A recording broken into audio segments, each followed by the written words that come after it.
হুম, হুম। Hello. হ্যাঁ, বলুন।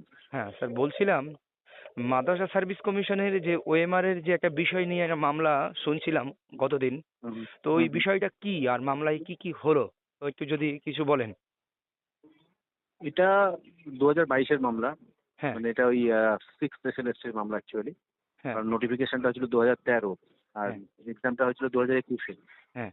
এবার এখানে গত সরকারের আমলে প্রত্যেকটা রিক্রুটমেন্টের ক্ষেত্রেই কিন্তু কোনো না কোনো অভিযোগ উঠেছে, হ্যাঁ। এবং কিছু কিছু জায়গায় মানে বেশিরভাগ ক্ষেত্রেই অভিযোগের সত্যতাও প্রমাণ হয়ে গেছে।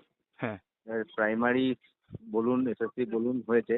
মাদ্রাসার ক্ষেত্রে কি ছিল ব্যাপারটা, মাদ্রাসা আহ, সাধারণত লোকের নজরে আসে না ব্যাপারটা, কিন্তু হ্যাঁ। মাদ্রাসাতেও কিন্তু আমার আমার মতে মাদ্রাসাতে চুরি যেটা হয়েছিল, জালিয়াতি যেটা হয়েছিল, সেটা এসএসসি বা প্রাইমারি থেকে কোনো অংশ কম নয়। হ্যাঁ। এবার যেটা ব্যাপার সেটা হচ্ছে যে ওই আপনার এখানে খুব কম জন পরীক্ষা দিয়েছিল, ভ্যাকেন্সি যা ছিল তাতে কম জন, 700 থেকে 800 হ্যাঁ। জন মতো হ্যাঁ। পরীক্ষা দিয়েছিল। হ্যাঁ। এবং তারা বেশিরভাগই যাদের মধ্যে থেকে যারা আপনার ওই আরটিআই করে তাদের ওএমআর শিট এবং আনসার কি নিয়েছে, হ্যাঁ। তাতে দেখা যাচ্ছে যে ধরুন আহ, আপনার যেটা কোয়েশ্চেন পেপার ছিল না, সেখানে দুটো পার্ট ছিল। মানে পার্ট এটা হচ্ছে কমন ফর অল, সব ওখান থেকে সবাইকে উত্তর করতে হবে। হ্যাঁ। আর পার্ট বি সি ডি, তিনটে পার্ট ছিল কোয়েশ্চেন পেপার, তার মধ্যে বি সি ডি এর মধ্যে যেটা একটা আপনি চুজ করবেন। হ্যাঁ। এবার এখানে বেশিরভাগ মামলাকারী বিটা চুজ করেছে, কারণ তাদের বিএডে ওই ওয়ার্ক এডুকেশন ছিল, বিটা সেই পার্টে আসছে। হ্যাঁ। কিন্তু দেখা যাচ্ছে ওএমআর শিটে সার্কেল করার সময়তে ওরা বিটা সার্কেল করেছে, কিন্তু এক্সট্রা সি একটা সার্কেল ওএমআর যখন পাচ্ছে ওরা, হ্যাঁ। এক্সট্রা সি সার্কেলটাও ওখানে করা হয়েছে।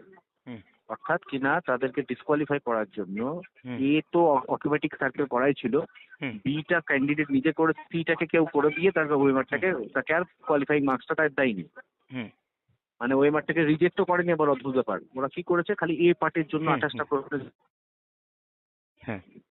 এবার ওএমআর যদি রিজেক্ট করতো তাহলে না হয় আমি বুঝতাম যে ওভার শেডিং এর জন্য ওএমআরটা রিজেক্ট করেছে, কিন্তু ওভার শেডিং এর জন্য ওএমআর ওরা রিজেক্ট করেনি। হ্যাঁ। এই ছিল মামলা। এখানটাতে বহু কিছু হয়েছে মামলা। এরকম সিমিলার সার্কামস্ট্যান্সে হাইকোর্ট ফরেনসিক এক্সামিনেশনের নির্দেশ দিয়েছিল, তাতে করে এসছে হ্যাঁ। এটা যে হ্যাঁ, এক্সট্রা শেডিংটাতে অন্য কালার ব্যবহার করা হয়েছে, তার মানে হ্যাঁ। জালিয়াতি হয়েছে, এটা মোটামুটি প্রমাণিত। যদিও মাদ্রাসা সার্ভিস কমিশন তারপরে সিবিআই ইনভেস্টিগেশনের হাত থেকে বাঁচার জন্য ভয়ে বলেছিল সেই ক্যান্ডিডেটটা হ্যাঁ। আমি ইন্টারভিউ করিয়ে নেবো, হুম। কোর্ট অপশন দিয়েছিল যখন। হুম।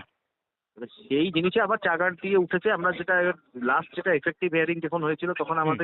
আমাদেরকে মাদ্রাসা সার্ভিস কমিশনের তরফ থেকে একটা প্রস্তাব দেওয়া হয়েছিল যে ওএমআর গুলো ইন্সপেকশনের জন্য। আমরা বলেছিলাম ওএমআর গুলোকে কোর্টে প্রডিউস করা হোক।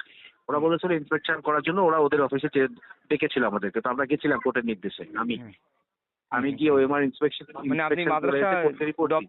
সার্ভিস কমিশনে গিয়েছিলেন সরাসরি? হ্যাঁ, আমি সল্টলেকের ওদের অফিসে গেছিলাম। হ্যাঁ। এই ইন্সপেকশনের রিপোর্টটা আমি কোর্টকে যখন দিলাম, তখন কোর্ট ওটা একটা সাপ্লিমেন্টারি এফিডেভিট করে দিতে বললো। হুম।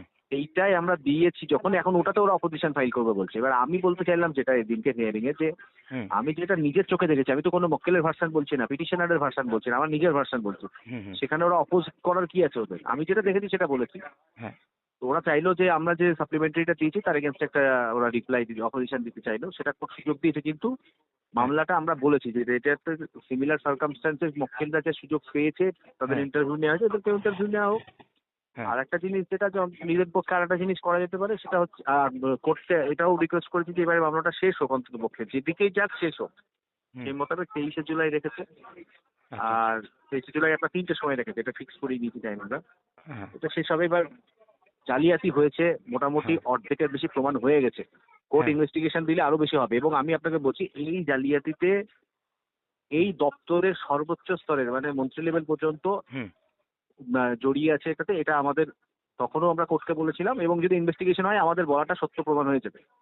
কারণ এই জিনিস ওরা হুম। কি করে ওএমআরটাকে কালেক্ট করলো পরীক্ষার পরে, কি করে ওরা ওদের ডিপোতে নিয়ে এলো, হুম। পুরো থরো একটা ইয়ে দিয়েছে, এফিডেভিট দিয়েছে। হুম। ওএমআরটা কি করে সল্টলেক পৌঁছলো, হুম।